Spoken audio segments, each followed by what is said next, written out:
Hello, welcome back to my channel. അപ്പോൾ നമ്മൾ ഇന്നലെ ഒക്ടോബർ 1 തീയതിയിലത്തെ വിശേഷങ്ങൾ, അതായത് അമ്മയുടെ കുർബാന ചെല്ലിക്കൽ, അത് കഴിഞ്ഞിട്ടുള്ള ഒരു ചെറിയ പർച്ചേസ് അല്ല, കൊറിയർ കളക്ട് ചെയ്യാൻ പോവില്ലേ, കുട്ടികളെ കൊണ്ടുവരൽ, അങ്ങനെയുള്ള സംഭവങ്ങളൊക്കെ ആയിരുന്നു ഇന്നലത്തെ ഒരു ദിവസം. അത് കഴിഞ്ഞ് ഉച്ചയ്ക്ക് ശേഷമാണ് നിങ്ങൾക്ക് ഞാൻ വീഡിയോയിലൂടെ പറഞ്ഞത് നമ്മൾ പാലക്കാട്ടുള്ള പോണതും അതിന് പോകും വഴിക്കുള്ള സംഭവങ്ങളും അത് കഴിഞ്ഞ് അവിടെ എത്തിയ വിശേഷങ്ങളും പിന്നെ നമ്മൾ രാത്രിയിൽ ഡിന്നർ കഴിക്കാൻ പോയതും ഒക്കെ നിങ്ങളോട് ഞാൻ ഷെയർ ചെയ്തു. അപ്പോൾ ഇന്നലെ അതോടുകൂടി അങ്ങനെ കിടന്നുറങ്ങി. നല്ല എന്താ പറയുക, സുഖം ഉറക്കമായിരുന്നു കേട്ടോ. അപ്പോൾ ഒരേ നിർബന്ധമായിരുന്നു കുട്ടികൾക്കായാലും എനിക്കായാലും ബിസിനസ് എന്ന സംഭവം വീട്ടിലവിടെ വെച്ചിട്ട് പോകുക എന്നുള്ളത്. കാരണം മൈൻഡ് റിലാക്സ് ആയാലേ കിടന്നുറങ്ങാൻ പറ്റുള്ളൂ. കാരണം നമ്മൾ കുറേ കാര്യങ്ങൾ ഒരുമിച്ച് ചിന്തിക്കുമ്പോൾ നമുക്ക് ഉറക്കം വരില്ല. അപ്പോൾ രാത്രിയിലായതുകൊണ്ട് നിങ്ങൾക്ക് എത്രത്തോളം ഇത് കണ്ടിട്ടുണ്ടാവും എന്നുള്ളത് എനിക്കറിയില്ല. അപ്പോൾ ഞാൻ വിചാരിച്ചു രാവിലെ എണീറ്റ വഴിക്ക് ഭയങ്കര ഭംഗി കാണാൻ കേട്ടോ. പിന്നെ ഇതിൻ്റെ പ്രത്യേകത എനിക്ക് തോന്നിയത് എന്താണെന്ന് വെച്ചാൽ, നമ്മൾ ഫ്രിഡ്ജിൽ നിന്ന് വെള്ളം കുടിക്കുമ്പോഴും മംഗലിയിൽ നിന്ന് വെള്ളം കുടിക്കുമ്പോഴുള്ള വ്യത്യാസം ഉണ്ടല്ലോ, അതാണ് നേരിട്ടുള്ള AC റൂമിൽ കിടക്കുന്നതും ഈ മഡ് ഹൗസിൻ്റെ ഉള്ളിൽ കിടക്കുന്നതിൻ്റെയും വ്യത്യാസം എനിക്ക് ഫീൽ ചെയ്തത് കേട്ടോ. അതിൽ കയറുമ്പോൾ തന്നെ നല്ലൊരു മണമായിരുന്നു, മണ്ണിൻ്റെ ഒരു മണം. നമ്മൾ മഴ പെയ്തിട്ട് മണ്ണിൻ്റെ ഒരു മണം ഉണ്ടാവില്ലേ, അതുപോലത്തെ ഒരു മണമായിരുന്നു. ഫുൾ മണ്ണുകൊണ്ടാണ് കേട്ടോ. അത് ഒരു വട്ടെങ്കിലും നിങ്ങൾ കാണണം കേട്ടോ. അപ്പോൾ പാലക്കാടുള്ളവർക്ക് കുറേ പേര് ഇന്ന് മെസ്സേജ് ചെയ്തിട്ടുണ്ടായിരുന്നു, പേഴ്സണൽ മെസ്സേജും ഉണ്ടായിരുന്നു. ഞങ്ങൾ പാലക്കാടായിരുന്നിട്ട് പോലും ഇങ്ങനൊരു സ്ഥലത്തെക്കുറിച്ച് അറിയില്ലായിരുന്നു എന്നുള്ളത്. ഇതിൻ്റെ സ്ഥലത്തിൻ്റെ പേര് എനിക്കറിയില്ല. മറ്റേ റിസോർട്ട് ഇതാണ് കേട്ടോ. അപ്പോൾ അങ്ങനെ ഡീറ്റെയിൽസും കാര്യങ്ങളൊക്കെ ഡിമ്പിൾഡേയിലും പിന്നെ ഇപ്പം ഞാൻ ഈ ഇടുന്നതിലും ഉണ്ടാവും. എനിക്ക് പെട്ടെന്ന് പേരുകൾ പറയുമ്പോൾ തെറ്റാണ്ടിരിക്കാനാണ് ഞാൻ പറയാണ്ടിരിക്കുന്നത് കേട്ടോ. അപ്പോൾ അങ്ങനെ ഇത് ഓരോ ഏരിയയും ഞാൻ ഇന്നലെ കാണിച്ചെങ്കിലും ഞാൻ വിചാരിച്ചു ഇന്ന് വിസ്തരിച്ചൊന്ന് കാണിക്കാമെന്ന്. കാരണം ഇന്നലെ ആ തിക്കും തിരക്കിൻ്റെ ഇടയിലാണ് ഞാൻ എല്ലാതും കാണിച്ചത്. അപ്പോൾ ഇതൊക്കെ നമ്മുടെ പണ്ടത്തെ തിണ്ണയില്ലേ, നമ്മുടെ വീടിൻ്റെ തിണ്ണ, ആ തിണ്ണ പോലെയാണ് കെട്ടിയിരിക്കുന്നത് കേട്ടോ. ഫുൾ മണ്ണുകൊണ്ട് ഇങ്ങനെ തിണ്ണ കെട്ടിയിരിക്കുക. പണ്ടത്തെ വീടുകളിൽ ഇപ്പോഴത്തെ പുതിയ തലമുറയ്ക്ക് എത്രത്തോളം അറിയുന്നറിയില്ല. പഴയ ആൾക്കാർക്ക് നമ്മുടെ വീടുകളിൽ പണ്ടൊക്കെ തിണ്ണയാണ് ഉണ്ടാവുക. രണ്ട് വശത്ത് ചിലപ്പോൾ ചവിട്ടുപിടി കയറിനോടത്ത് രണ്ട് വശത്ത് തിണ്ണ, അകത്ത് തിണ്ണ, പിന്നെ ജനലയുടെ അവിടെ ഒരു തിണ്ണ. അങ്ങനെ തിണ്ണ എന്ന് പറഞ്ഞാൽ ഇപ്പോഴത്തെ എന്തെന്നാ പറയുക, അതാണ് സംഭവം, എനിക്ക് പറയാൻ കിട്ടുന്നില്ല. അപ്പോൾ ഞാൻ രാവിലെ എണീറ്റ് നമ്മൾ വീട്ടിലെങ്ങനെയാണ് പതിവ്, ഞാൻ എണീക്കുക, നടയിൽ കുരിശ് വരയ്ക്കുക, ഉമ്മറത്തെ വാതിൽ തുറക്കുക. അതുപോലെ തന്നെ ഇവിടെയും ഞാൻ ഫ്രണ്ടിലത്തെ വാതിൽ തുറന്ന് എല്ലാം കഴിഞ്ഞ് അകത്ത് കയറി ഞാൻ വിചാരിച്ചു കോഫി എടുക്കാം എന്ന് വിചാരിച്ച് ഡാഡിക്കും അതെ എനിക്കും അതെ. അപ്പോൾ ഡാഡി എണീറ്റ് പേപ്പർ വായന. ഡാഡി രാവിലെ സാധാരണ അത് തന്നെയാണല്ലോ ചെയ്യുക. അപ്പോൾ ഡാഡിക്ക് കട്ടൻ മതി എന്ന് പറഞ്ഞു. അപ്പോൾ ഡാഡിക്കൊരു കട്ടനും ഞാനൊരു ഗ്ലാസ് കോഫിയും. അപ്പോൾ എല്ലാതും അവിടെ തന്നെ ഉണ്ടായിരുന്നു. ഒക്കെ എന്താ പറയുക, എല്ലാ സംഭവങ്ങളും അവിടെ ഉള്ളത് കൊണ്ട് നമുക്ക് രാവിലെ അവരെ വിളിച്ച് പറയേണ്ട ഒരു ആവശ്യം വന്നില്ല. പിന്നെ അവരുടെ നമ്പർ അവിടെ തന്നിട്ടുണ്ട്, എപ്പോൾ വേണമെങ്കിലും വിളിച്ചാൽ എന്താവശ്യത്തിനും വരുന്നു. അതുപോലെ തന്നെ ഓരോ ആവശ്യങ്ങൾക്ക് വിളിക്കുമ്പോഴും അവർ വളരെ സന്തോഷമുള്ള, നമ്മൾ പറയില്ലേ, മുഖത്തെ ചിരിയോട് കൂടിയിട്ടാണ് വന്നിട്ട് അവർ ഓരോ കാര്യങ്ങളും നമുക്ക് ഭയങ്കര സന്തോഷത്തിലാണ് കേട്ടോ ചെയ്തു തരണത്. ഇങ്ങോട്ട് വേണോ എന്നുള്ള ചോദ്യമായിരുന്നു. അപ്പോൾ അങ്ങനെ രാവിലെ ഞാൻ എണീറ്റ് നോക്കിയപ്പോൾ ഇന്നലെ കളിച്ച് മെതിച്ച സ്വിമ്മിങ് പൂളാണ് കിടക്കുന്നത്. അപ്പോൾ ഇത് പ്രത്യേകത കണ്ടത് എങ്ങനെയാണെന്ന് വെച്ചാൽ, പുറത്ത് കോമൺ ആയിട്ടുള്ള ഒരു സ്വിമ്മിങ് പൂളുണ്ട്. അവിടെ എങ്ങനെയാണെന്ന് വെച്ചാൽ വലിയവർക്കും ചെറിയവർക്കും എല്ലാവർക്കും പറ്റും. ഇവിടെ കുട്ടികളെ ശരിക്കും എന്താ പറയുക, വെറുതെ അങ്ങോട്ട് ഇട്ട് കൊടുത്താൽ മതി. അതായത് വളരെ കുറവ് വെള്ളമുള്ളൂ, എന്നാൽ കുട്ടികൾക്ക് മാക്സിമം എൻജോയ് ചെയ്യാനും പറ്റുന്ന അത്രയ്ക്ക് എന്താ പറയുക അങ്ങനെയുള്ളൊരു സ്വിമ്മിങ് പൂള്. അപ്പോൾ ഇത് ഞങ്ങൾ ഡിമ്പിളുടെ വീഡിയോയിലും സംഭവത്തിലൊക്കെ കണ്ടിട്ടുണ്ടെങ്കിൽ പോലും ഞാൻ വിചാരിച്ചു ഞാനും കൂടി ഒന്ന് കാണിക്കാം എന്ന് വിചാരിച്ചു. അപ്പോൾ ഇത് മണ്ണുണ്ട്, ഇതൊക്കെ തിണ്ണകളാണ് കേട്ടോ. അപ്പോൾ അതിൻ്റെ ഉള്ളിൽ അവിടെ വേണമെങ്കിൽ തുണികൾ മടക്കി വെക്കാനോ കുളി കഴിഞ്ഞിട്ട് ഇടാനുള്ളത്. പണ്ടൊക്കെ നമ്മൾ സ്റ്റാൻഡുകളാണ്, പണ്ടൊക്കെ ഇങ്ങനെ തിണ്ണയാണ് ഉണ്ടാവുക. അപ്പോൾ ആ തിണ്ണയിൽ ഇത് മുഴുവൻ നമ്മുടെ കുപ്പികൾ ഇങ്ങനെ കമത്തി വെച്ചിട്ടുള്ള സംഭവമാണ് കേട്ടോ. അതുപോലെ കുളിക്കുമ്പോൾ ഇവിടുത്തെ വെള്ളം നേരെ ഒഴുക്കിൽ കൂടെ പോയിട്ട് അങ്ങനെ ഒഴുകി പോവുകയാണ്. അപ്പോൾ അങ്ങനെ എല്ലാ വശത്തും അതെ, എവിടെ നോക്കുമ്പോഴും മണ്ണുകൊണ്ടുള്ള സംഭവങ്ങളാണ്. തൂണുകളൊക്കെ മണ്ണുകൊണ്ട് ഇങ്ങനെ പണിതിട്ട് ഇങ്ങനെ പൊത്തി വെച്ചിട്ടുള്ള പാറ്റേണാണ് കേട്ടോ. ഇതും അതെ, ഈ പറഞ്ഞ ജനലയുടെ അടിയിൽ കണ്ടോ ഒരു തിണ്ണ, അവിടെ വേണമെങ്കിൽ നമുക്ക് ഇരിക്കാം. പണ്ടൊക്കെ ഇങ്ങനെയാണ് കുട്ടികൾ, നിങ്ങൾക്കൊക്കെ എത്രത്തോളം അറിയുന്നറിയില്ല. നമ്മുടെ വീടുകളിലൊക്കെ പണ്ട് ഇങ്ങനെ ജനലയോട് കൂടിയിട്ടൊരു തിണ്ണ ഉണ്ടാവും. അപ്പോൾ ചിലപ്പോൾ നമ്മൾ പഠിക്കാനൊക്കെ ഇരിക്കുക ഈ തിണ്ണയിൽ കാല് നീട്ടിയിരുന്നിട്ടൊക്കെ ആവും കേട്ടോ. അപ്പോൾ ഇവിടെ വന്നപ്പോൾ ശരിക്കും പറഞ്ഞാൽ അങ്ങനത്തെ കുറേ നല്ല നല്ല ഓർമ്മകളായിരുന്നു. അപ്പോൾ ശരിക്ക് ഞാൻ ഇന്നലെ പറഞ്ഞതുപോലെ തന്നെ നിങ്ങൾക്ക് എന്താ പറയുക, സ്വന്തമായിട്ടൊരു വീട്, അതായത് 2 ദിവസത്തേക്ക് പാർക്കാൻ പോകാനായിട്ട് എൻ്റെ അപ്പൻ്റെ വീട്ടിലേക്ക് പോട്ടെ അല്ലെങ്കിൽ അമ്മയുടെ വീട്ടിലേക്ക് പോട്ടെ എന്ന് പറയുമ്പോൾ ഒരു പരിധി കഴിഞ്ഞാൽ നമ്മൾക്ക് ആ ഒരു വീടും പരിസരമൊക്കെ നഷ്ടപ്പെടും ഒരു പ്രായം കഴിയുമ്പോൾ.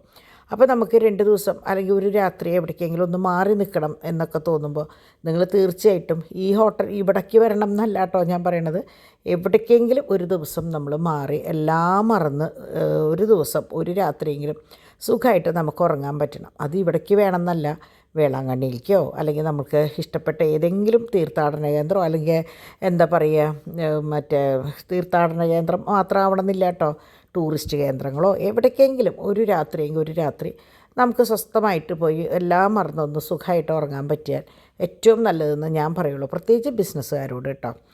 അങ്ങനെ ഓരോ ഭാഗങ്ങൾ കഴിഞ്ഞു. ഞാൻ ബാക്കിൽ അതൊക്കെ തുറന്നു. അപ്പോൾ ശരിക്കും പറഞ്ഞാൽ നമ്മൾ വീട്ടിൽ 9 മണിക്ക് വരെ വേണമെങ്കിൽ ഒന്ന് കിടക്കാൻ പറ്റും. പക്ഷേ ഇവിടങ്ങളിൽ വരുമ്പോൾ എങ്ങനെയാണെന്ന് വെച്ചാൽ നമ്മൾ നേരത്തോടെ എണീക്കും. അങ്ങനെ പാച്ചുട്ടൻ ചാടി എണീറ്റു. പാച്ചു ഉറങ്ങി എണീറ്റപ്പോൾ നോക്കും ഇത് എവിടെയാണ് ഞാൻ എന്നുള്ളത്. അപ്പോൾ അങ്ങനെ ഡിംപിൾ അതുപോലെ നേരത്തോടെ എണീറ്റു. ഡിംപിൾ എണീറ്റ് ഡിംപിളിനും ഒരു കോഫി ഇട്ട് കൊടുത്തു. അപ്പോൾ ഇതിനൊന്നും നമുക്ക് അങ്ങോട്ട് പുറത്തേക്ക് പോകേണ്ടി വന്നില്ല. ഒക്കെ കെറ്റിലും സാധനങ്ങളും ഇവിടെ അകത്ത് തന്നെ ഉണ്ടായിരുന്നു കേട്ടോ. അപ്പോൾ അതുകൊണ്ട് തന്നെ അതിന് വേണ്ടിയിട്ട് ഒരു പുറത്ത് പോയിട്ട് കാപ്പി കുടിക്കുക. നേരെ മുമ്പിൽ തന്നെയാണ് അവരുടെ ഇത് ക്യാൻറ്റീനല്ല ഫുഡിൻ്റെ ഏരിയ. പക്ഷേ നമുക്ക് ഇതൊക്കെ അകത്തുള്ളത് കാരണം നമുക്ക് ഒന്നിനും പുറത്തേക്ക് ആ നേരത്തൊന്നും പോണ്ടി വന്നില്ല. അതുപോലെ ബ്രേക്ക്ഫാസ്റ്റ് വേണമെങ്കിൽ റൂമിലേക്ക് കൊണ്ടുവരും. പക്ഷേ നമ്മൾ പറഞ്ഞു ഒന്നിച്ച് അവിടെ പോയിരുന്ന് കഴിക്കാമെന്ന് പറഞ്ഞു. അപ്പോൾ നല്ല തിരക്കുള്ളൊരു സ്ഥലം തന്നെയാണ് കേട്ടോ. അപ്പോൾ നമ്മൾ വിചാരിക്കും ഇങ്ങനത്തെ ഓരോ സ്ഥലങ്ങൾ വരുമ്പോൾ അധികം ആരും ഉണ്ടാവില്ല എന്ന്. പക്ഷേ നമ്മൾ അവിടെ ചെല്ലുമ്പോഴാണ് അറിയുക കുറേ ആൾക്കാർ ജോഡികളായിട്ടും വയസ്സായവരായിട്ടും. എനിക്ക് തോന്നുന്നു ഒരുവിധം ഒക്കെ ഞാൻ കാണുന്നത് ഇത്തിരി പ്രായമുള്ളവരാണ്, ഒരു ഭാര്യയും ഭർത്താവും മക്കൾ പുറത്തുള്ളവർ. അപ്പോൾ അവർക്കൊരു ചേഞ്ചിന് വേണ്ടിയിട്ട് 2 ദിവസത്തേക്ക് വരിക, അങ്ങനെയുള്ളവരെയാണ് ഞാൻ ഈ പോകുന്നിടത്തൊക്കെ പരിചയപ്പെടുന്നത് കേട്ടോ. ഞങ്ങളുടെ പോലെ ഫാമിലി ആയിട്ട് പോകുന്നവർ വളരെ കുറവാണ്. കാരണം ഇപ്പം മക്കളാരും ആരുടെയും കൂടെ ഇല്ല. ഇവരൊക്കെ അപ്പനും അമ്മയും ഒരു വശത്ത്, മക്കൾ വേറെ വശത്ത്, പിന്നെ വല്ലപ്പോഴും വരുന്ന ദിവസം വീട്ടിൽ ഒന്നിച്ച് കൂടാ, അല്ലാണ്ട് ഇങ്ങനെയുള്ള യാത്രകൾ ഉണ്ടാവില്ല.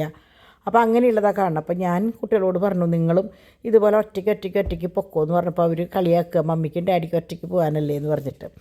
പക്ഷേ നമുക്കതൊരു സന്തോഷമാട്ടോ ഒറ്റയ്ക്കുള്ള യാത്ര. അപ്പോൾ ഒരു കുട്ടി പറഞ്ഞ പോലെ ഞാൻ കണ്ടു ഡിവൈൻ്റെ ഡിവൈൻ ശരിക്കും പറഞ്ഞാൽ കുട്ടികളും ഇതൊക്കെ ആയിട്ട് ഭയങ്കര ക്ഷീണമായി ഡിവൈന് കുറച്ച് ദിവസത്തെ യാത്രകളും കാര്യങ്ങളൊക്കെ ആയിട്ട്. എന്നാലും എല്ലാവരുടെയും സന്തോഷത്തിന് വേണ്ടി നമ്മളിങ്ങോട്ട് പോകുന്നത്. അപ്പോൾ ഒരു കുട്ടി പറയണ്ടായിരുന്നു നിങ്ങളിങ്ങനെ ഫാമിലി ആയിട്ട് പോണേക്കാളും ഒറ്റയ്ക്ക് പൊക്കൂടെ, അതല്ലേ നിങ്ങൾക്ക് സന്തോഷം എന്നൊക്കെ ചോദിച്ചു.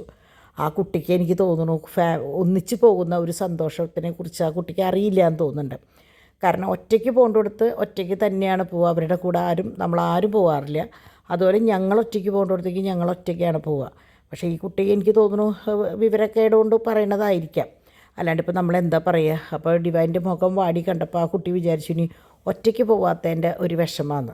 അപ്പോൾ അത് എന്താ പറയുക, നിങ്ങൾ കാണുന്നവർക്കറിയാം എന്താണ് ഞങ്ങളുടെ ഫാമിലിയിൽ നടക്കുന്ന കാര്യങ്ങളും സന്തോഷം എന്നുള്ളത്. പിന്നെ ഓരോരുത്തരുടെ മനസ്സിൻ്റെയാണ്. ഇപ്പോൾ നമ്മൾ ഏത് രീതിയിലാണ് ഒരു കാര്യം നോക്കി കാണുകയെന്ന് വെച്ചാൽ അതുപോലെയാണ് മറ്റുള്ളവർക്കും നമുക്കൊരു ചിന്തയുണ്ടാവും. അപ്പോൾ അത് ഇപ്പോൾ ഒരാളുടെയും കുറ്റമല്ലല്ലോ. അപ്പോൾ അങ്ങനെ അപ്പോൾ ഞങ്ങളത് പറഞ്ഞിട്ട് ചിരിക്കായിരുന്നു. ഞാനും ഡിവൈനോട് പറയായിരുന്നു. അപ്പോൾ ഞാൻ എപ്പോഴും പറയും നിങ്ങൾ എവിടേക്കെങ്കിലും പോകുമെന്ന് പറയും. ഫ്രണ്ട്സിൻ്റെ കൂടെ പോകും, അല്ലാണ്ട് ഒറ്റയ്ക്ക് ഇതുവരെ പോയിട്ടില്ല അവർ. ഇതുവരെ എന്ന് പറഞ്ഞാൽ ഇപ്പോൾ കുട്ടികളായതിന് ശേഷം 2 പേര് ഇവൻ കോട്ടയത്തേക്ക് പോലും പോയിട്ടില്ല. കാരണം എന്താണെന്ന് വെച്ചാൽ 2 പേരെയും രണ്ട് പേര് എടുത്തിട്ട് കൊണ്ടുപോകാമെന്ന് പറഞ്ഞാൽ നടക്കണ കാര്യമല്ല. അപ്പോൾ നമ്മൾ ഒന്നിച്ച് പോകുമ്പോൾ എങ്ങനെയാണെന്ന് വെച്ചാൽ എല്ലാവർക്കും അങ്ങോട്ടും ഇങ്ങോട്ടൊക്കെ ഒന്ന് കൈമാറി എടുക്കാനും ഒരു സ്വാതന്ത്ര്യമായിട്ട് ഭക്ഷണം കഴിക്കാനും എടുക്കാനൊക്കെ സൗകര്യം ഉണ്ടാവും. അപ്പോൾ അതൊന്നും അറിയാണ്ട് ഇങ്ങനെ ഓരോന്ന് പറയുമ്പോൾ നമുക്കതൊന്നും മറുപടി ഒന്നുമില്ല. ഞങ്ങൾ അതൊക്കെ പറഞ്ഞ് ചിരിക്കാമെന്നല്ലാണ്ട് വേറെ മാർഗ്ഗമൊന്നുമില്ലല്ലോ. അപ്പോൾ അങ്ങനെ ഇവിടെ ശരിക്കും പറഞ്ഞാൽ മഴ പെയ്യുമ്പോൾ വെള്ളം ഇങ്ങനെ ചാടി വന്നിട്ട് ഇതിലേക്ക് കടക്കുകയാണ് ചെയ്യുക കേട്ടോ. അപ്പോൾ ഇന്നിപ്പോൾ മഴയൊന്നും ഇല്ലാത്തതുകൊണ്ട് ആ ഒരു സംഭവം മിസ് ചെയ്തു. ഇവിടെ നിറച്ച് മീനുകളാണ്. അത് എനിക്ക് തോന്നുന്നു എല്ലാ റൂമിൻ്റെയും ഫ്രണ്ടിൽ കൂടെ ഈ ഇങ്ങനൊരു സംഭവം പോകുന്നുണ്ട്. അപ്പോൾ ഡിംപിൾ എങ്ങനെയാണെന്ന് വെച്ചാൽ രാവിലെ കുളിയൊക്കെ കഴിഞ്ഞ് നമ്മളുടെ വീഡിയോസും കാര്യങ്ങളൊക്കെ എടുക്കാനായിട്ട് പുറപ്പെട്ട് നിൽക്കാം കേട്ടോ. അപ്പോൾ ഇതാണ് ഇവരുടെ ഫുഡ് ഏരിയ. ബ്രേക്ക്ഫാസ്റ്റ് കഴിക്കാൻ ഞങ്ങൾ വന്നത്. അയ്യോ, ഞാൻ അവിടുത്തെ ഷെഫിനെ വിളിച്ചിട്ട് പറഞ്ഞു അത്ര നന്നായിട്ടുണ്ടായിരുന്നു എന്ന് പറഞ്ഞു. കാരണം നല്ലൊരു ഉള്ളിച്ചമ്മന്തി ഉണ്ടായിരുന്നു, ഒരു ചട്നി ഉണ്ടായിരുന്നു, ഒരു സാമ്പാറുണ്ടായിരുന്നു. അത് ദോശയ്ക്കും പിന്നെ ഇതിന് വേണ്ടിയിട്ട് ഇഡ്ഡലിക്ക് വേണ്ടിയിട്ട്. അത് കഴിഞ്ഞ് ഒരു പുട്ട് കൊണ്ടുവന്ന് വെച്ചു. ഭയങ്കര ടേസ്റ്റായിരുന്നു. പുട്ടും മുട്ടക്കറിയായിരുന്നു, മുട്ട റോസ്റ്റായിരുന്നു. ഭയങ്കര ടേസ്റ്റായിരുന്നു കേട്ടോ. അപ്പോൾ ഞാൻ ആ മുട്ട റോസ്റ്റ്, അപ്പോൾ ഞാൻ സത്യത്തിൽ പുട്ടിൻ്റെ കൂടെ കടല, പഴം അങ്ങനെയൊക്കെ കഴിച്ചിട്ടുണ്ട്, ചെറുപയറൊക്കെ കഴിച്ചിട്ടുണ്ടെന്നല്ലാണ്ട് പുട്ടിൻ്റെ കൂടെ മുട്ടക്കറി ഞാൻ ആദ്യമായിട്ട്, മുട്ട റോസ്റ്റ് ഞാൻ ആദ്യമായിട്ട് കേട്ടോ പുട്ടിൻ്റെ കൂടെ ഒരു കോമ്പിനേഷൻ കാണുന്നത്. അപ്പോൾ ഡിവൈൻ പറയുന്നുണ്ട് അവിടേക്ക് ഉണ്ട് എന്ന് പറയുന്നുണ്ട്. അപ്പോൾ ഞാൻ ആദ്യം അങ്ങനെ അത് കഴിഞ്ഞ് ദേ ഓംലെറ്റ് കൊണ്ടുവന്നു. നമുക്ക് ആവശ്യമുള്ള സാധനങ്ങൾ എന്താ പറയുക, കോംപ്ലിമെൻ്ററി ആയിരുന്നു കേട്ടോ. അപ്പോൾ നമുക്ക് ആവശ്യമുള്ള സാധനങ്ങൾ ആവശ്യമുള്ള അത്രയും കഴിക്കാം. അപ്പോൾ ഡിവൈൻ മുട്ട ദോശയാണ് കഴിച്ചത്. അങ്ങനെ എല്ലാവരും അവരവർക്ക് ആവശ്യമുള്ള സാധനങ്ങളൊക്കെ കഴിച്ച് വയറ് ശരിക്കും ഫില്ലായി. നല്ല കോഫിയും ചായയും എല്ലാതും നല്ലതായിരുന്നു അവിടുത്തെ. അതാ ഞാൻ പറഞ്ഞത്, ഞങ്ങൾ ഇറങ്ങുമ്പോൾ ഷെഫിനോട് തിരിച്ച് പറഞ്ഞു അസലായിട്ടുണ്ടായിരുന്നു എന്നുള്ള. ട്രിവാൻഡ്രത്തുള്ള ഒരു മോനായിരുന്നു. അങ്ങനെ ഞങ്ങളിതേ ബ്രേക്ക്ഫാസ്റ്റൊക്കെ കഴിഞ്ഞ് അപ്പോൾ ഞാൻ തോമൂനെയും പാച്ചുനെയും കൊണ്ട് ഞങ്ങൾ പോയി. അപ്പോൾ ഡിവൈന് സമാധാനമായിട്ട് കഴിക്കാമല്ലോ എന്ന് ചോദിച്ചിട്ട് അപ്പോൾ ചാക്കോച്ചിന് ഫസ്റ്റ് ഒരു ഇഡ്ഡലി കൊടുത്തു. സാധാരണ ഞങ്ങൾ പുറത്ത് വരുമ്പോൾ അങ്ങനെ കുട്ടികൾക്ക് ഭക്ഷണ പദാർത്ഥങ്ങൾ കൊടുക്കൽ ഇത്തിരി കുറവാണ്. പക്ഷേ ഇഡ്ഡലി എങ്ങനെയാണെന്ന് വെച്ചാൽ ഒരു ദ്രോഹം ചെയ്യാത്തതാണ്. കാരണം കൂട്ട് എങ്ങനെ വന്നാലും അരിയും ഉഴുന്നും മാത്രമാണ്, അതിൽ വേറെ ഒന്നും അങ്ങനെ ആഡ് ചെയ്യാനില്ലല്ലോ. അങ്ങനെ ചാക്കോച്ചിന് ഫുഡ് കൊടുത്തതിന് ശേഷം ഞങ്ങൾ കുട്ടികളെയും കൊണ്ട് ഞാനും അപ്പാപ്പനും ഡിമ്പിളും കൂടിയിട്ട് അങ്ങോട്ട് പോയി. ഡോണും ഡിവൈനും സമാധാനത്തിലിരുന്ന് ഭക്ഷണം കഴിക്കട്ടെ എന്ന് വിചാരിച്ചിട്ട്. കാരണം നമ്മൾ ഭക്ഷണം കഴിക്കുമ്പോൾ സമാധാനത്തിലിരുന്ന് കഴിച്ചില്ലെങ്കിൽ ഒരു സുഖം ഉണ്ടാവില്ല. നമ്മൾ എവിടെ പോയാലും നമുക്ക് മെയിനായിട്ട് വേണ്ടത് ഭക്ഷണവും ഉറക്കമാണ്. അപ്പോൾ അതില്ലെങ്കിൽ പിന്നെ എന്താ കാര്യം. അങ്ങനെ ഞങ്ങൾ കുട്ടികളെയും കൊണ്ട് ഇതാ ഇങ്ങോട്ട് പോന്നു. അവരോട് സമാധാനത്തിൽ ഭക്ഷണം കഴിച്ചിട്ട് പോരാൻ പറഞ്ഞിട്ട് കേട്ടോ. അപ്പോൾ അതൊക്കെ ചെറിയൊരു വെയിൽ വന്നു തുടങ്ങിയിട്ടുണ്ട്. അപ്പോൾ തോമുദേ കരഞ്ഞിട്ട് എൻ്റെ ഒക്കത്ത് കയറി കിടക്കുകയാണ്. അപ്പോൾ തോമു ഉറങ്ങായിരുന്നു ശരിക്കും ഞങ്ങൾ ഭക്ഷണം കഴിക്കാതിരിക്കുമ്പോൾ. പിന്നെ അവിടുന്ന് ക്യാമറ ഫോണിൽ ഇത് വെച്ചിട്ടാണ് നമ്മൾ കണ്ടത്. അവൻ എണീറ്റപ്പോൾ അവനെ പോയി എടുത്തു കൊണ്ടുവന്നു. അപ്പോൾ അവൻ താഴ്ത്തിറങ്ങാൻ കൂട്ടാക്കുണ്ടായിരുന്നില്ല. അപ്പോൾ കുറച്ച് നേരം അമ്മമ്മയുടെ ഒക്കത്തൊക്കെ കയറി പിന്നെ ചിരിയും കളിയൊക്കെ ആയിട്ട് പതുക്കെ താഴെ ഇറങ്ങിയിട്ടോ. അപ്പോൾ അപ്പാപ്പൻ്റെ കയ്യിൽ ചാക്കോച്ചനുണ്ട്. ഞങ്ങളുടെ മൂന്നാളുടെയും കയ്യിൽ 3 കുട്ടികളുണ്ട്. അപ്പോൾ ഞങ്ങളത് മാക്സിമം എൻജോയ് ചെയ്തു കേട്ടോ. കുട്ടികളുടെ കൂടെയുള്ള യാത്രകളും ഫോട്ടോ എടുക്കലും കളികളും. ഇവിടെ തന്നെ ഒരു പാർക്ക് ഉണ്ടായിരുന്നു. അപ്പോൾ അങ്ങനെ ഞങ്ങളെന്താ പറയുക, മാക്സിമം നമ്മൾ അവിടെ എന്താ പറയുക ഫോട്ടോസ് എടുക്കലും കാര്യങ്ങളും ഒക്കെ ആയിട്ട് ഞങ്ങൾ അവിടെ ഇത് നല്ലൊരു ഭയങ്കര ഭംഗി ഒറിജിനാലിറ്റിയാണ് കേട്ടോ. ഒറിജിനൽ ഫീലാണ് ആ എന്തെന്നാ ഞാൻ പറയുക കാണുമ്പോൾ കേട്ടോ. അപ്പോൾ കുട്ടികളെങ്ങനെയാണെന്ന് വെച്ചാൽ അതിൻ്റെ ഉള്ളിൽ അവിടെ തന്നെ മറ്റേ ബദാമിൻ്റെ ഇത് പറയില്ലേ, അത് അവിടെ കിടക്കണ്ടായിരുന്നു. അപ്പോൾ കുട്ടികൾ അതൊക്കെ പെറുക്കി കൊണ്ടുവന്നിട്ട് ആ ഉരുളിൻ്റെ ഉള്ളിലിട്ട് അവർക്കൊരു പുതുമ. അപ്പോൾ ഞാൻ അവർക്ക് പറഞ്ഞു കൊടുത്തു, ഇങ്ങനെ കുത്തിയിട്ടാണ് പണ്ട് നെല്ല് കുത്തിയിട്ടാണ് അരി. അപ്പോൾ ഇവർക്ക് നെല്ല് പറഞ്ഞാൽ മനസ്സിലാവും, കാരണം നമ്മളുടെ സിറ്റ് ഔട്ടിൽ കണ്ടിട്ടില്ലേ മറ്റേ നെല്ലിൻ്റെ കതിര്. അപ്പോൾ ഞാൻ അത് കൊണ്ടിട്ടിട്ട് ഇങ്ങനെ കുത്തിയിട്ടാണ് അരി ഉണ്ടാവുക എന്നൊക്കെ പറയുമ്പോൾ ഒക്കെ കേട്ട് നിന്നു. ഇപ്പോൾ അവർ എന്ത് പറഞ്ഞാലും കേൾക്കുന്ന ഒരു പ്രായമാണല്ലോ. അപ്പോൾ അത് കഴിഞ്ഞ് ഡിവൈൻ്റെ ഡ്രസ്സൊക്കെ മാറി വന്നു. നമ്മൾ പുറത്ത് എവിടെയെങ്കിലും പോവാമെന്ന് പറഞ്ഞിട്ട് കേട്ടോ. അപ്പോഴാണ് നമ്മൾ ഇവിടെ സ്വിമ്മിങ് പൂളിൽ കുട്ടികൾ ഡിമ്പിളൊന്നും ഇറങ്ങിയിട്ടുണ്ടായിരുന്നില്ലല്ലോ. അപ്പോൾ ഫസ്റ്റ് ട്രിപ്പ് ഡാഡിയും പാച്ചും കൂടി ഒരു ഇറക്കമൊക്കെ ഇറങ്ങിയിട്ട് കയറിയതാട്ടോ. അപ്പോൾ ഡാഡിക്ക് ശരിക്കും ഇന്നത്തെയും കൂടി ആയപ്പോൾ കയ്യും കാലൊക്കെ കുഴഞ്ഞു തുടങ്ങി. അപ്പോൾ ഡാഡി പോയിട്ട് കിടന്നു. അപ്പോൾ പിന്നെ പേപ്പറും ന്യൂസ് അതൊക്കെ മെയിനായിട്ട് മൂപ്പർക്ക് വേണം. അപ്പോൾ ഇതിനായിട്ട് ആളകത്തേക്ക് പോയിട്ടോ കിടന്നു. കുറച്ച് നേരം കിടന്ന് ഉറങ്ങാമെന്ന് പറഞ്ഞിട്ട് ആളകത്തേക്ക് പോയി. ഇവിടെ അമ്മയും മോനും പിന്നെ ഡാഡിയും അപ്പയും മോനും കൂടിയിട്ടുള്ള വെള്ളത്തിലുള്ള കളിയാണ്. അപ്പോൾ ഡിവൈൻ ഇറങ്ങിയില്ല. ഡിവൈൻ ഓൾറെഡി കാലിനൊരു ചെറിയ വേദനയും കാര്യങ്ങളൊക്കെ ഉണ്ട്. അപ്പോൾ ഇനിയിപ്പോൾ വെള്ളത്തിലിറങ്ങി കയറണ്ട. പിന്നെ ഏത് നേരത്താണ് ഇവരിൽ ഒരാൾ കരയുക വാശി പിടിക്കുക എന്ന് പറയാനും പറ്റില്ല. അപ്പോൾ ഡിവൈൻ പറഞ്ഞു ഞാൻ ഇറങ്ങണില്ല എന്ന് പറഞ്ഞിട്ട് ഞങ്ങൾ 2 പേരും ഇവരുടെ കളികൾ നോക്കിയിരുന്നു കേട്ടോ. അപ്പോൾ ചാക്കോച്ചിനെ അങ്ങോട്ട് ചാടണം എന്ന് ഭയങ്കര ആഗ്രഹം. ചാക്കോച്ചനെ കഴിഞ്ഞ പ്രാവശ്യം ഞങ്ങൾ വയനാട് പോയപ്പോൾ പതുക്കെ ഒന്ന് നനച്ചെടുത്തെങ്കിലും ഇപ്രാവശ്യം വയനാട് പോയപ്പോൾ കുട്ടിയെ കൊണ്ടുപോയിട്ടില്ലല്ലോ. പിന്നെ വേറെ എവിടെയോ പോയപ്പോൾ അവൻ്റെ കാലൊക്കെ ഒന്ന് നനച്ചിട്ടുണ്ടായിരുന്നു. പക്ഷേ ഇപ്പോൾ നമ്മളത് ഒട്ടും ചെയ്തില്ല. കാരണം എന്താണെന്ന് വെച്ചാൽ അവന് ഓൾറെഡി ഒരു ചെറിയ കുറുങ്ങൽ പോലെ ഉണ്ട്. അപ്പോൾ ഇത് ഡ്രസ്സ് ഞാൻ ഇന്നലെ പറഞ്ഞൊന്നും എനിക്കറിയില്ല. നമ്മളുടെ തൃശ്ശൂരിൽ കേരള ടോയ്സിൽ നിന്നാണ് കേട്ടോ ഈ സ്വിമ്മിങ് സൂട്ട് വാങ്ങിയത്. അപ്പോൾ ആർക്കെങ്കിലും പണ്ടൊക്കെ എങ്ങനെയാണെന്ന് വെച്ചാൽ ഈ 2 പീസ് പോലത്തെ സംഭവങ്ങളൊക്കെ കിട്ടുക. ഇപ്പോൾ ഇങ്ങനത്തെയാണ് വരുന്നത്. ഇതിൻ്റെ ക്യാപ്പും ഉണ്ട്. ക്യാപ്പ് കൂട്ടാക്കിയില്ല വെക്കാനായിട്ട്. അപ്പോൾ വലിയ വിലയുമില്ല കേട്ടോ. നല്ല വെള്ളം പിടിക്കാത്ത പോലത്തെ ഒരു മെറ്റീരിയലുമാണ്. അപ്പോൾ ആർക്കെങ്കിലും നമ്മൾ വിചാരിക്കും ഭയങ്കര വിലയുള്ള ഡ്രസ്സാണ് ഇതെന്ന്. 200 രൂപ താഴെയുള്ളൂ ഈ ഡ്രസ്സിന്. അങ്ങനെയാണ് എൻ്റെ ഒരു ഓർമ്മ കേട്ടോ. ക്യാപ്പടക്കം പിന്നെ ട്യൂബും നമ്മൾ ട്യൂബ് ഇപ്പോൾ വയനാട് പോയപ്പോൾ വാങ്ങിച്ചിട്ടുണ്ടായിരുന്നത്. അങ്ങനെ ഡിവൈൻ പറഞ്ഞു ഞാൻ ഡ്രസ്സ് മാറിയിട്ട് വരാം. അപ്പോൾ നമ്മൾ എന്തായാലും ലുലുവിലേക്ക് പോകാമെന്ന് വിചാരിച്ചു. കാരണം ഇതിൻ്റെ ലുലുവിൻ്റെ ഫ്രണ്ടിലത്തെ റോട്ടിൽ കൂടെയാണ് ഇങ്ങോട്ട് വന്നത്. അപ്പോൾ ഞങ്ങളത് കണ്ടായിരുന്നു. അപ്പോൾ ഡോണും ഡിവൈനൊക്കെ ഒരിക്കൽ എവിടേക്കാണ് കോയമ്പത്തൂർക്ക് അവർ ടൂർ പോയി വരുമ്പോൾ ഫ്രണ്ട്സിൻ്റെ കൂടെ പോയിട്ട് വരുമ്പോൾ അവിടെ കയറിയിരുന്നു. അപ്പോൾ പറഞ്ഞു ഇങ്ങനെ നല്ലതാണെന്ന് പറഞ്ഞു. അപ്പോൾ എന്നാൽ പിന്നെ എനിക്ക് ഇങ്ങനത്തെ കാര്യങ്ങളൊക്കെ ഇഷ്ടമായതുകൊണ്ട് തന്നെ ഞാൻ വിചാരിച്ചു നമുക്ക് ഒന്നിച്ച് പോകാമെന്നുകൊണ്ട് ഞങ്ങളൊന്നിച്ച്. ഇനിയിപ്പോൾ ഇവിടെ വെയിലും കാര്യങ്ങളൊക്കെ അല്ലേ വരാൻ പോണത്. അപ്പോൾ ഇനിയിപ്പോൾ ഇത് എത്ര നേരം എന്ന് വെച്ചിട്ടാണ് റൂമിലിരിക്കുക. അപ്പോൾ എന്നാൽ അടുത്ത് പോവാം. അപ്പോൾ കൊല്ലംകോട് ഉണ്ട് അടുത്ത്, പിന്നെ പാലക്കാട് ഫോർട്ട് ഉണ്ട് എന്നൊക്കെ പറഞ്ഞു. പക്ഷേ അവിടേക്കൊന്നും പോകാൻ കുട്ടികളെയും കൊണ്ട് ഈ വെയിലത്ത് പോകാമെന്ന് പറഞ്ഞാൽ നടക്കില്ല. അപ്പോൾ നമ്മൾ എൻജോയ് ചെയ്യാൻ വന്നാൽ നമ്മൾ ചിലപ്പോൾ ക്ഷീണിച്ച അവസരമായിട്ടാവും മടങ്ങിപ്പോവുക. അപ്പോൾ അതിൻ്റെ ആവശ്യമില്ലല്ലോ. അതുപോലെ തന്നെ ഫാൻറ്റസി പാർക്കിലേക്ക് പോകാമെന്ന് പറഞ്ഞു. അപ്പോൾ ഞാൻ പറഞ്ഞു അത് വേറൊരു ദിവസം അവിടേക്ക് വേണ്ടി മാത്രം വരാം, അതാണ് നല്ലത്. കാരണം ഇതിൽ കൂടെ ആ യാത്ര കൂട്ടി കുഴച്ച് കഴിയുമ്പോൾ എല്ലാവർക്കും വയ്യാണ്ടാവും. അപ്പോൾ അങ്ങനെ അത് അപ്പോഴെന്ന് വെച്ചാൽ ഇടയിലിടയിൽ പല സ്ഥലങ്ങളിലേക്ക് പോകുമ്പോൾ ഓരോ ദിവസം പോകുമ്പോൾ ഓരോ ട്രിപ്പാവുമല്ലോ. അപ്പോൾ കുട്ടികൾക്ക് അത് എപ്പോഴും ഓർത്ത് വെക്കാനായിട്ട് കുറേ നല്ല നല്ല എന്താ പറയുക ഫോട്ടോസും കാര്യങ്ങളും കുറേ നല്ല മെമ്മറീസ് ഉണ്ടാവും. നമ്മളുടെ കുട്ടികൾ ചെറുപ്പത്തിലായിരിക്കുമ്പോൾ നമ്മളിങ്ങനെ തന്നെയായിരുന്നു. ഇടയ്ക്കിടയ്ക്ക് യാത്രകളുണ്ടാവും.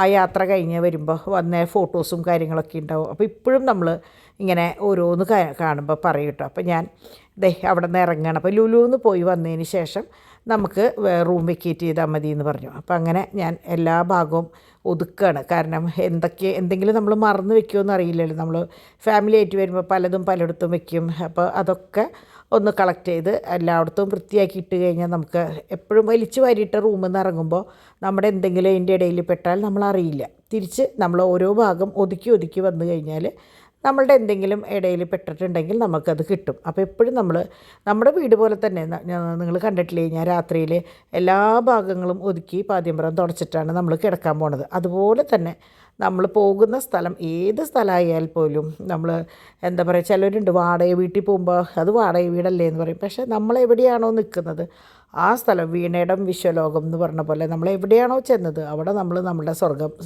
ഉണ്ടാക്കണം എന്നാണ് പറയാം. അതുപോലെ നമ്മൾ ചെയ്യണം എന്നാണ് പറയാം. ഞാനൊക്കെ അങ്ങനെയാണ് കേട്ടോ. ഞാൻ കുട്ടികളോടും അങ്ങനെ പറയും. അപ്പോൾ ഞാൻ എല്ലാ ഭാഗങ്ങളും ജസ്റ്റ് ഒന്ന് നോക്കി എല്ലാതും ക്ലിയർ ചെയ്തു. നമ്മുടെ വല്ല സാധനങ്ങളൊക്കെ മറന്നു പോയിട്ടുണ്ടോ എന്ന് നോക്കി. ടർക്കി നനഞ്ഞതാണ്, അത് വെയിലത്ത് അവിടെ അങ്ങനെ നിർത്തിയിട്ടു.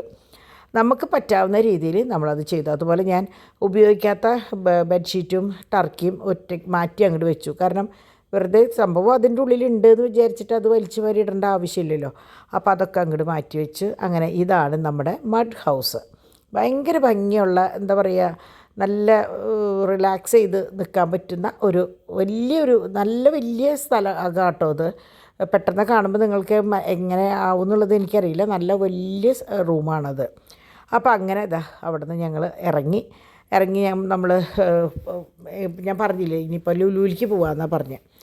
അപ്പോൾ ഞാൻ വിചാരിച്ചു ലുലുവിൽ പോയി കഴിഞ്ഞിട്ട് തിരിച്ച് വന്ന് നമ്മൾ വീട്ടിലേക്ക് പോകുന്ന വിശേഷം വരെ ഞാൻ കാണിക്കാം. ലുലുവിലത്തെ വിശേഷങ്ങൾ എനിക്ക് തോന്നുന്നു നമുക്ക് നാളെ കാണാം. കാരണം എന്താണെന്ന് വെച്ചാൽ ഇപ്പം തന്നെ ഓൾറെഡി കുറേ സമയമായി. പിന്നെ ലുലുവിൽ പോയാൽ നിങ്ങൾക്കറിയാലോ, എനിക്ക് അത്യാവശ്യം എല്ലാ ഭാഗങ്ങളും കാണുകയും വേണം, സാധനങ്ങൾ വാങ്ങിക്കുകയും വേണം. അങ്ങനെയുള്ള ഒരാളാണ് ഞാൻ. എനിക്ക് ഭയങ്കര ഇഷ്ടമാണ്. അപ്പോൾ അതുകൊണ്ട് തന്നെ ഞാൻ വിചാരിച്ചു ഇവിടുത്തെ സംഭവങ്ങൾ ഇന്ന് അങ്ങോട്ട് അവസാനിപ്പിക്കാം. മഡ് ഹൗസിൻ്റെ സംഭവം അല്ലെങ്കിൽ ഉദയ റിസോർട്ടിൻ്റെ സംഭവം ഇവിടെ അവസാനിപ്പിച്ചിട്ട് നമുക്ക് നാളത്തെ വീഡിയോ മറ്റേ ലുലുവും പിന്നെ ഞങ്ങൾ വരുമ്പോൾ സീ ഫുഡാണ് കേട്ടോ കഴിച്ചത്. അപ്പോൾ ഞാൻ വിചാരിച്ചു അത് രണ്ടും കൂടി നിങ്ങൾക്ക് നാളെ നമുക്ക് കാണിക്കാമെന്ന് വിചാരിച്ചു. അപ്പോൾ ഇതാണ് അഡ്രസ്സ് കേട്ടോ. യാക്കര എന്നാണ് കേട്ടോ. എനിക്ക് ആ പേരാണ് ഞാൻ മറന്നുപോയത്. അപ്പോൾ ഇതാണ് ഉദയ റിസോർട്ട്. എൻ്റെ വഴിയും കാര്യങ്ങളും നമ്പറൊക്കെയാണ് കേട്ടോ. നിങ്ങൾ ആരെങ്കിലുമൊക്കെ റിസോർട്ടിൽ പോകാൻ താല്പര്യമുള്ളവർ ഇവിടെ പോവാം. തൊട്ടടുത്തായതുകൊണ്ട് നമുക്ക് അത്ര വലിയ എന്താ പറയുക റിസ്ക്കും കാര്യങ്ങളൊന്നുമില്ല. യാത്ര കുറേ ദൂരമൊന്നുമില്ല. നമ്മൾ യാത്ര കുറേ ദൂരമായിട്ട് ഒരു റിസോർട്ടിൽ പോയിട്ട് തിരിച്ച് വരുമ്പോൾ നമുക്ക് ശരിക്കും വയ്യാണ്ടാവും. തിരിച്ച് തൊട്ടടുത്താണെങ്കിൽ വലിയ പ്രശ്നമില്ല. ചെറിയൊരു യാത്ര, അത് കഴിഞ്ഞ് റിലാക്സ് ചെയ്ത് തിരിച്ച് വരാം. അങ്ങനെ ഞങ്ങളിതാ ലുലുവിലൊക്കെ പോയിട്ട് തിരിച്ചതായി വന്നു. അപ്പോൾ ഡാഡി നമ്മൾ എന്തുണ്ടായെന്ന് വെച്ചാൽ റിസോർട്ടിലേക്ക് മാത്രം വെച്ചിട്ട് നമ്മൾ ഡാഡിക്ക് സ്ലീവ്ലെസ്സിൻ്റെ ബനിയൻ മാത്രമേ എടുത്തിട്ടുണ്ടായിരുന്നുള്ളൂ. അപ്പോൾ ലുലുവിലേക്ക് പോകാൻ പ്ലാൻ ഇട്ടപ്പോൾ എന്ത് ചെയ്യും, ഡാഡി പാൻറ്റ് ഒന്നും കൊണ്ടുവന്നിട്ടും ഉണ്ടായിരുന്നില്ല. അപ്പോൾ പിന്നെ ഡോണിൻ്റെ ബനിയൻ എടുത്തിട്ടതാട്ടോ ഡാഡി. അപ്പോൾ ഡാഡി ആദ്യം പറഞ്ഞു ഞാനില്ല എന്ന്. ഞാൻ വെച്ചു എന്ത് കുഴപ്പം, നമ്മൾ ഒരു ഇതിന് വേണ്ടി വന്നതല്ലേ, അപ്പോൾ അത് സാരില്ല എന്ന് പറഞ്ഞിട്ട് ഡോണിൻ്റെ ബനിയനാട്ടോ അത് ഇട്ടത്. അങ്ങനെ അവിടെ നിന്ന് ഇതേ ഞങ്ങൾ തിരിച്ചു വന്നു. അപ്പോൾ ഞങ്ങൾ ശരിക്ക് 12:30 ഒക്കെ ആയപ്പോഴേക്കും വന്നിട്ടുണ്ട്. അപ്പോൾ നമ്മൾ വിചാരിച്ചു 2 മണിയാകുമ്പോൾ റൂം വെക്കേറ്റ് ചെയ്യുക. പിന്നെ ലുലുന്നായാലും എന്തൊക്കെയോ സാധനങ്ങൾ കഴിച്ച് കഴിഞ്ഞപ്പോൾ വയറ് ഡമ്മായി. അപ്പോൾ ഈ നേരത്ത് ലഞ്ച് കഴിച്ചാലും ശരിയാവില്ല. എന്നാൽ പിന്നെ ഒരു 1.5-2 മണിക്കൂറുണ്ട്, സുഖമായിട്ടൊന്ന് കിടന്ന് റെസ്റ്റ് ചെയ്തിട്ട് പോകാമെന്ന് വിചാരിച്ചു. പിന്നെ കാരണം ചാക്കോച്ചനൊക്കെ ഉറങ്ങണ സമയമാണല്ലോ. അങ്ങനെ ഞങ്ങളിതേ നോക്കിയിരിക്കലേ പാച്ചുവും കിടന്നുറങ്ങി. ഇനി ഇപ്പം 2:15 ആയി. ഇനി ലേറ്റ് ആവണ്ടെന്ന് വെച്ചിട്ട് ഞങ്ങളിത് റൂം വെക്കേറ്റ് ചെയ്ത് അവസാനം പാച്ചുവിനെ എടുത്തിട്ട് ഞങ്ങൾ ഇറങ്ങുകയാണ് കേട്ടോ. അപ്പോൾ ഭയങ്കര ഇഷ്ടമായി. അവരുടെ സർവീസ് ഭയങ്കര നല്ലതായിരുന്നു. എല്ലാം കൊണ്ടും ഭയങ്കര എന്താ പറയുക, നല്ലോണം ഇഷ്ടമായ ഒരു രാത്രിയായിരുന്നു, ഒരു ദിവസമായിരുന്നു. ഭയങ്കര ഇഷ്ടമായി. കണ്ടോ, ഇതാണപ്പോൾ നമ്മുടെ മഡ് ഹൗസ്. അപ്പോൾ ഞാനിത് കാണിക്കുമ്പോൾ എല്ലാവരും പറയുന്നുണ്ട്, ഞാൻ വേളാങ്കണ്ണി പോയി വന്നപ്പോഴും പറഞ്ഞു, ആൻറ്റിയെ ഓരോന്ന് കാണിക്കുമ്പോൾ ഞങ്ങൾക്ക് പോകാൻ പറ്റിയില്ലെങ്കിലും ഞങ്ങൾക്കത് കാണാൻ പറ്റുന്നുണ്ടല്ലോ, സന്തോഷം എന്ന് പറഞ്ഞപ്പോൾ എനിക്കും തോന്നി ശരിയാണ്. അപ്പോൾ ഞാൻ കാണുന്നത് നിങ്ങളെയും കൂടി കാണിക്കുമ്പോൾ അതൊരു നല്ലതല്ലേ. എനിക്കും ഇഷ്ടമാണ് ഇങ്ങനത്തെ കാര്യങ്ങളൊക്കെ വല്ലവരും ചെയ്യണതൊക്കെ കാണാൻ കേട്ടോ. ഇതൊക്കെ ഇവിടുത്തെ സ്റ്റാഫ് കുട്ടികളാണ് കേട്ടോ, നല്ല മക്കൾ എല്ലാവരും. അതെ, അവർ ഞാൻ പറഞ്ഞില്ലേ, ചിരിക്കുന്ന മുഖത്തോട് കൂടിയിട്ടാണ് അവരെല്ലാ കാര്യങ്ങളും. നമ്മളൊന്ന് ചോദിക്കുമ്പോൾ അത് വേണ്ടേ എന്ന് ചോദിച്ച് കാര്യങ്ങൾ ചെയ്യുന്ന, ശരിക്കും പറഞ്ഞാൽ നമ്മളുടെ ഒരു സ്ഥാപനത്തിലെ ഏറ്റവും മുതൽക്കൂട്ട് അവിടെ നിൽക്കുന്ന സ്റ്റാഫാണ്. ഇതാണ് അവിടുത്തെ മോൻ കേട്ടോ. അപ്പോൾ ഈ മോൻ വഴിയാണ് നമ്മൾ ഇവിടെ വന്നത്. അപ്പോൾ ആ മോനോടും കണ്ട് വിശേഷങ്ങളൊക്കെ പറഞ്ഞിട്ട് ഞങ്ങൾ യാത്ര, ഇവരുടെ വീട് ഇതിനോടനുബന്ധിച്ചിട്ട് തന്നെയാണ് കേട്ടോ. അപ്പോൾ അങ്ങനെ എന്താ പറയുക, ഒരു ദിവസത്തെ ഒരു രാത്രിയത്തെ യാത്രയാണ്. പക്ഷേ ഏറ്റവും നല്ല കുറേ ഓർമ്മകളായിട്ടാണ് ഞങ്ങൾ അവിടെ നിന്ന് പോകുന്നത്. അപ്പോൾ ഇനി നമുക്ക് നാളെ ലുലുവിലത്തെ വിശേഷമായിട്ട് കാണാം കേട്ടോ.